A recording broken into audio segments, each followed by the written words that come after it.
And Stuart Spencer is with us today, Mr. Advanced Ear Care himself. And of course, they're located over in the ongoing remodeling of the Willow Tree Center, which we'll tell you about in just a moment. Good to see you, sir. Good morning, Ken. Always great to have you here today. Thank you. And I know that one of the kind of the ongoing things that you talk about when it comes to people's hearing is to what you call test everyone, and particularly when you get to a certain age, whatever age that may be. And you often say people are a little surprised about the findings, right? Sure. You know, it's been really fun. You know, I mean, you know, I've done this for years, right? And you know, we've had so many spouses come in, you know, with the person that we're taking care of with hearing aids, and you know, whether it's a daughter or a son or their spouse or whoever it is. So now we've just started testing them all. You know, and they're like, oh, you're going to test me? You know, that's great. You know, a lot of them have normal hearing, you know, but we find a lot of them have some pretty sufficient hearing loss. And they're like, oh my gosh, you know, I have been struggling a little bit, but I didn't know it was that bad. Yeah. You know, because, you know, as we remember, I mean, hearing loss is so gradual and so invisible and so painless. You know, people just keep declining and they really don't notice a big difference. Right. You know, until really it becomes kind of apparent. So, you know, we do that as far as the testing goes. So that way everybody just knows where they're at. You know, if they have normal hearing, it's a good baseline. Yeah, that is. So then if it changes, we know in the future where they're at. And the other thing we're doing, you know, we have the video otoscope where we put the little camera in their ear and they can see it right up on a TV screen in front of them. And people love that. You know, they're like, oh my gosh, you know, I have wax in my ear. Well, hearing loss, I should say, as you get older, and really as you get probably to age 30, you start to lose what I guess frequency loss, for lack of a better term. So that's normal. Yep. But at what point do you test someone and you consider, well, you know, hearing aids might be an option? Because you've talked about it before. We all have gradual hearing loss. It's just like you gradually your sight changes a little bit, but there may come a point in time when you need glasses, contacts, whatever. Sure. So, you know, I mean, there's some real, you know, standard formats, you know, about 25 decibels, you know, on the audiogram, you know, especially if that's, you know, out in the mid and high frequency ranges, you know, we start to look at it. But, you know, it's one of the fascinating things about this business is everybody's a little bit different, you know. So we can have, you know, 5 people with the same loss, but they'll have very different discrimination scores. Okay. So they hear the same as far as the beeping tones go, but they don't process the speech as clearly as somebody else may. Okay. So somebody could have, for instance, like a 90% understanding ability, then somebody else could be 60%. You know, so it's really kind of a curious thing. So we have to weigh everything together. Okay. You know, and their lifestyle and, you know, those other type of alternatives. But, you know, that's why it's good to have a test, you know, so we know all those markers. And, you know, people can see where they're at and take advantage of it. We've had a lot of people really pleasantly surprised for us to identify their loss, and we fit them with hearing aids and we're like, oh my gosh, you know, this is so much better, you know? So it's not like, you know, somebody's lips are moving and no sound coming out, you know, it's not the deafness, you know, but they just didn't know they had lost that amount of hearing where they could really just sharpen it up with some hearing aids and be that much more comfortable with interacting with people. Yeah, and as you said, even if their hearing is pretty good, that's your baseline. And that's something you kind of keep on file and you can Absolutely, check. yeah. So it's been a really neat experience, and we've learned a lot. You know, we've learned that, you know, we've missed some things and by not doing all this before, so we're just getting better. Yeah, very good. Now, speaking of hearing aids, heat and humidity, as you put down here on this sheet, the worst enemy of hearing aids, of course, here we are, as you've seen, we get a lot of heat and humidity in this area. Probably more humidity than we used to.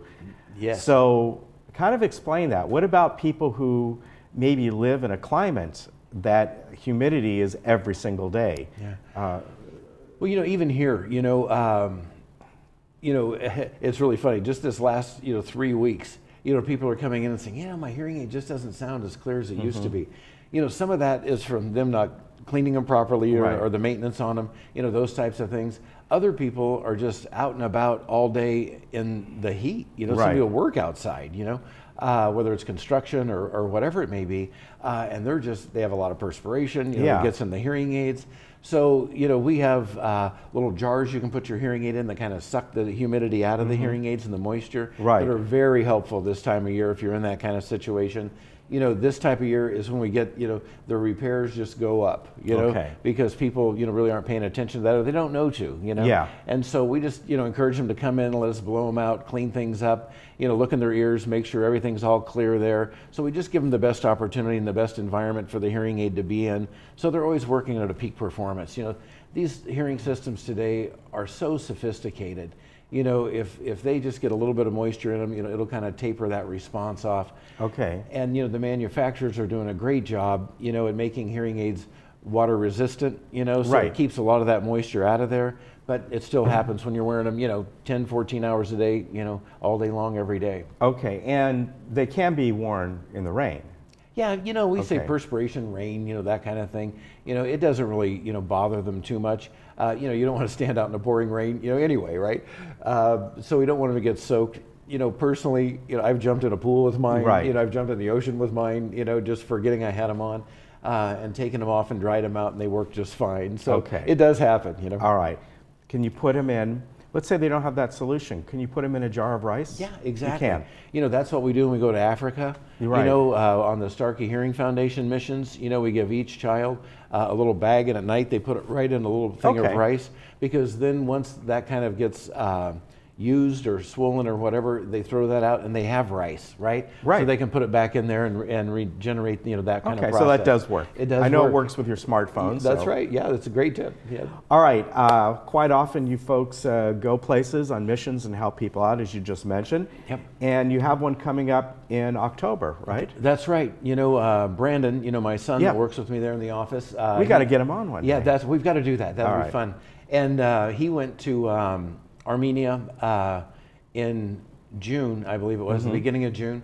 And so, that's phase one is where they look in their ears, Right. check for infections, wax, remove all that, and then take ear impressions. They bring all those impressions back. And Okay. then, so now they've made the ear molds and matched up the hearing aids they need. So now they'll go back the first week of October, and they'll fit 1,700 people. Wow. With hearing aids. I mean, it's an incredible mission in 10 days. Yeah. It's a lot of people. Yeah, But that's it's a amazing. great team. They're well organized, and he's really excited about it. Yeah, I bet he is. Yeah, it's all good work. That is great. And I never realized that, but that makes sense. You got to come back and get everything ready and then go back again. That's right. And then, they Yeah. do a phase 3 where they go back and then they evaluate all those fittings and make sure that, they're strong enough, Right. or if sometimes they're a little bit too strong, they switch hearing aids out, or ear mold fits, or, just counseling, for people with how to adjust them and what to do, Yeah. and, those types of things. And then now they even have a phase 4 where they go back and help them with speech training. Wow. It's pretty incredible. Yeah. I mean, it's a lot of work and it's a lot of great effort. And, now they've started to see results where they fit people 20 years ago.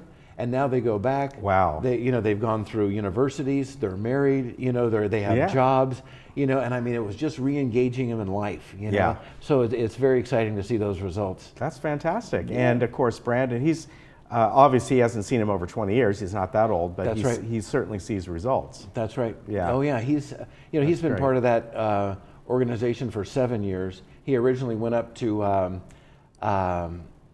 the Extreme Home Makeover, did a Yeah. whole rebuild of a deaf school in Oregon. Oh, wow. And Starkey flew a plane out, took all the kids back to fit them with Yeah. hearing aids, and meanwhile they redid the whole school.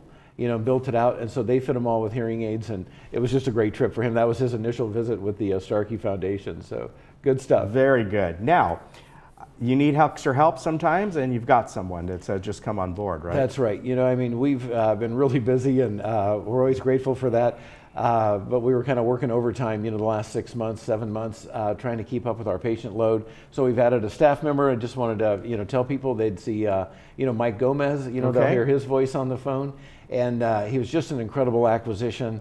A guy who has a lot of experience in the hearing aid industry, and has just been a fantastic addition to our group, and just helps with customer service, insurance billing, answers people's questions about insurance and financing. And he's just been a wonder to have in the office. So say hi to So Mike. he's on board there. You bet. All right. Now, finally, we mentioned the Willow Tree Center, Sure. which is a center that Advanced Ear Care is in, and that has been ongoing remodelization Yes. for a long time now. That's right. Yeah. So the update is, they've come through and just kind of swept everything out of there. The trees, the shrubbery, So they're getting there. The inside of the main building where the Vons was, is now, the exterior is getting very close to being finished. They're doing the build out on the inside. And hopefully they're going to start moving our way. They're really looking at the parking lots, tearing some of that stuff Right. up. So, it's just a work in progress, but, we're getting there. Yeah. We're getting there. It's going to be, I still think we're shooting for November. Right. So, that's exciting. Yeah. It's getting close. Well, that store, it's going to be, 2 years or Yeah. more? Oh, I think it's that a little Vons over. closed? Yeah. Yeah. I think in January it would have been 3 years. Yeah. That's right. So we got it's been a long time in that new store, which is Aldi. Yep. Aldi, however Aldi, you and I pronounce think it, the Dollar Tree is going to be in in there. the Dollar Tree. And then hopefully they work their way down to Yeah. your area and That's remodel right. all the facades and everything. Yeah, about 10 years too late, but that's okay. That's good. It's on its way, and that's what counts. What are your hours over there? We're 9 to 5, Monday through Friday. Most mornings I'm in there at 7:30 anyway, so we see a few working people, that want to Okay. get to work a little bit earlier then, or, a little bit after hour kind of work. But those are our basic hours. We seem to cover Okay. most of it during those times. All right, very good. And we got to get your son on sometime. I mean, you're fine too, but it'd be great to have We'll do it. Brandon That'll on. be fun. We'll do it next month. All right, take care. All right, thanks so Thanks much, for the man. update, and we'll be right back.